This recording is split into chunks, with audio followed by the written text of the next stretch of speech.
అదేవిధంగా గవర్నమెంట్ స్కూల్లో భోజనం చేయాలంటే నిన్న మొన్న కొన్ని అక్కడక్కడ దురదృష్టకర సంఘటనలు, పిల్లలకు ఫుడ్ పాయిజన్ అయింది, లేకపోతే పిల్లల్ని హాస్పిటల్కు తీసుకెళ్ళామని వార్తలు చూసినప్పుడు నాకు చాలా బాధ అవుతుంది. ఎందుకంటే నేను డైట్ ఛార్జెస్ పెంచిన, కాస్మెటిక్ ఛార్జెస్ పెంచిన, ఇవాళ ఎవరైనా ఎంత ఆగర్భ శ్రీమంతుడైనా తినే సన్నబియ్యం ఇవాళ పేదోళ్ళకి ఇచ్చిన పాఠశాలల పిల్లలకు పెట్టమని నేను చెప్పిన. క్వాలిటీ ఫుడ్ ఇవ్వండి అని చెప్పిన.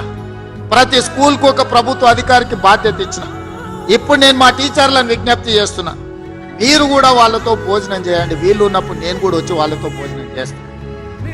ఎప్పుడైతే టీచర్లం అంటే ఒక కుటుంబ పెద్ద, ఒక తల్లిగానో ఒక తండ్రిగానో, తల్లిదండ్రులు మన మీద విశ్వాసం పెట్టుకొని రాత్రి సమయంలో పిల్లలు తల్లిదండ్రుల దగ్గర ఉంటే దినం మొత్తం మన దగ్గరనే ఉంటారు, టీచర్ల దగ్గరనే ఉంటారు.